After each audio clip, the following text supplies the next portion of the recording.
എല്ലാവർക്കും നമസ്കാരം. Food and ക്രാഫ്റ്റിലേക്ക് സ്വാഗതം. ഇന്ന് ഞാൻ വന്നിട്ടുള്ളത് എല്ലാവർക്കും തന്നെ പെട്ടെന്ന് ഉണ്ടാക്കിയെടുക്കാൻ പറ്റുന്ന ഒരു റവ കേക്കിൻ്റെ റെസിപ്പി ആയിട്ടാണ്. അപ്പോൾ നമ്മൾ പാലും മുട്ടയൊക്കെ കൂടിയിട്ട് മിക്സിയിലൊന്ന് തിരിച്ചിട്ട് പെട്ടെന്ന് ഉണ്ടാക്കുന്ന കേക്കാണ്. അതുകൊണ്ട് തന്നെ എല്ലാവരും ട്രൈ ചെയ്ത് നോക്കുക. എന്നിട്ട് അഭിപ്രായം പറയാനൊന്നും മറക്കരുത്. അപ്പോൾ ഇന്നത്തെ വീഡിയോ ഇഷ്ടമാണെങ്കിൽ ഒന്ന് ലൈക്ക് ചെയ്ത് ഷെയർ ചെയ്ത് സപ്പോർട്ട് ചെയ്യണേ. അപ്പോൾ നമുക്ക് ഇന്നത്തെ റെസിപ്പി എന്താണെന്നും എങ്ങനെയൊക്കെയാണ് ചെയ്യുന്നതെന്നൊക്കെ ഒന്ന് പെട്ടെന്ന് കണ്ടിട്ട് വരാം. ആദ്യം നമുക്ക് മിക്സിയുടെ ഒരു ഡ്രൈ ആയിട്ടുള്ള ജാർ എടുക്കാം. അതിലേക്ക് ഞാൻ 1 കപ്പ് റവ ചേർത്ത് കൊടുക്കുന്നുണ്ട് കേട്ടോ. ആ 1 കപ്പ് റവ ഇട്ട ശേഷം നമുക്കിതിലേക്ക് 1/2 കപ്പ് പഞ്ചസാരയും കൂടെ ചേർത്ത് കൊടുക്കാം.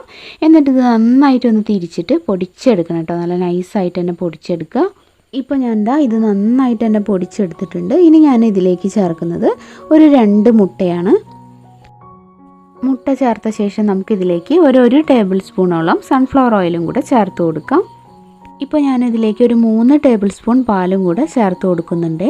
ഇനി നമുക്കിതിലേക്ക് നല്ലൊരു സ്മെല്ലിന് വേണ്ടിയിട്ട് ഇതുപോലെ കുറച്ച് ഏലക്കായുടെ പൊടി ചേർത്ത് കൊടുക്കാം. അല്ലെങ്കിൽ വാനില എസൻസ് ഉണ്ടെങ്കിൽ അതായാലും മതി കേട്ടോ. അതുപോലെ തന്നെ ഇതിലേക്കൊന്ന് നന്നായിട്ട് പൊന്തി വരാനായിട്ട് ഒരു 1/4 ടീസ്പൂൺ ബേക്കിംഗ് സോഡ, അപ്പക്കാരല്ലേ, അതും കൂടെ ചേർത്ത് കൊടുക്കുന്നുണ്ട്. അപ്പോൾ ഇത്രയ്ക്കും ആയപ്പോൾ നമ്മുടെ കേക്കിൻ്റെ ബാറ്റർ ഇവിടെ റെഡി ആയിട്ടുണ്ട് കേട്ടോ. സിമ്പിളാണ് ചെയ്യാനായിട്ട്. ഇനി ഞാൻ ഇതുപോലെ ഓയിലൊക്കെ തടവിയിട്ട് 2-3 ചെറിയ ഇതുപോലത്തെ പാത്രങ്ങളാണ് തയ്യാറാക്കി വെച്ചിട്ടുള്ളത്.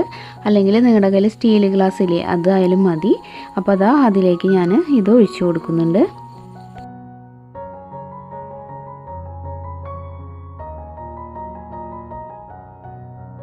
ഇങ്ങനെ 3 പാത്രത്തിലേക്ക് ഒഴിച്ച് കൊടുത്തിട്ട് ജസ്റ്റ് ഒന്നിങ്ങനെ തട്ടിക്കൊടുക്കുക. എയർ ബബിൾസ് ഒക്കെ ഉണ്ടെങ്കിൽ ഒന്ന് പോയിക്കോട്ടെ.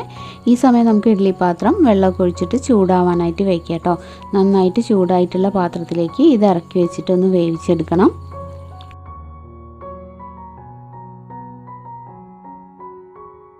അപ്പോൾ നമുക്കിനി ഇഡ്ഡലി പാത്രം അടച്ചിട്ട് ഒരു 15 മുതൽ 20 മിനിറ്റ് വരെ അതിലിടയിൽ മതിയാവും. നമുക്ക് ഈ കേക്ക് ഒന്ന് വേവിച്ചെടുക്കാം കേട്ടോ. ഇപ്പോൾ ഒരു 20 മിനിറ്റോളം ആയപ്പോൾ എനിക്ക് കേക്ക് വെന്ത് കിട്ടിയിട്ടുണ്ട്. ഞാനിപ്പോൾ ഇതൊക്കെ ഒന്ന് പുറത്തേക്ക് എടുക്കുന്നുണ്ട് കേട്ടോ. ഓയിലൊക്കെ തടവിയോണ്ട് തന്നെ ഒട്ടും പിടിക്കാണ്ട് കറക്റ്റായിട്ട് ഇങ്ങനെ വിട്ടു പോരുന്നുണ്ട്. നമ്മുടെ കേക്കുകളൊക്കെ നന്നായിട്ട് പൊന്തിയിട്ടൊക്കെ വന്നിട്ടുണ്ട്. ഇനി നമുക്കിതൊന്ന് തണുത്ത ശേഷം നമുക്കൊന്ന് മുറിച്ചെടുക്കാം കേട്ടോ. അപ്പോൾ ഞാൻ കാണിച്ചു തരാം.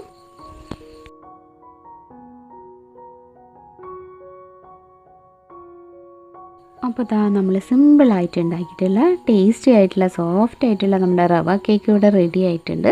അപ്പോൾ എല്ലാവരും ട്രൈ ചെയ്ത് നോക്കുക. ഈസി അല്ലേ ഉണ്ടാക്കാനായിട്ട്.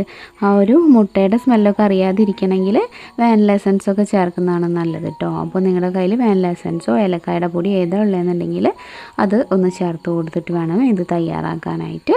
അപ്പോൾ ഇന്നത്തെ റെസിപ്പി ഇത്രയ്ക്കുള്ളൂ. എല്ലാവർക്കും ഇഷ്ടമായെന്ന് വിചാരിക്കുന്നു. എല്ലാവരും ട്രൈ ചെയ്ത് നോക്കുക. എന്നിട്ട് അഭിപ്രായം പറയുക. ഇന്നത്തെ വീഡിയോ ഇഷ്ടമായാൽ ലൈക്ക് ചെയ്യാനും ഷെയർ ചെയ്യാനും അതുപോലെ ചാനൽ ആദ്യമായിട്ട് കാണുകയാണെങ്കിൽ സബ്സ്ക്രൈബ് ചെയ്യാനും മറക്കരുതേ. അതുപോലെ പ്രാർത്ഥനാസ് വേൾഡും സമയം കിട്ടുമ്പോൾ കണ്ടു നോക്കുക. എന്നിട്ട് അഭിപ്രായം പറയണേ. ഇന്നത്തെ വീഡിയോയുടെ വൈൻഡപ്പ് ചെയ്യാണ്. ഇനി മറ്റൊരു നല്ല വീഡിയോ ആയിട്ട് വീണ്ടും കാണാം. എല്ലാവർക്കും നന്ദി. Thank you.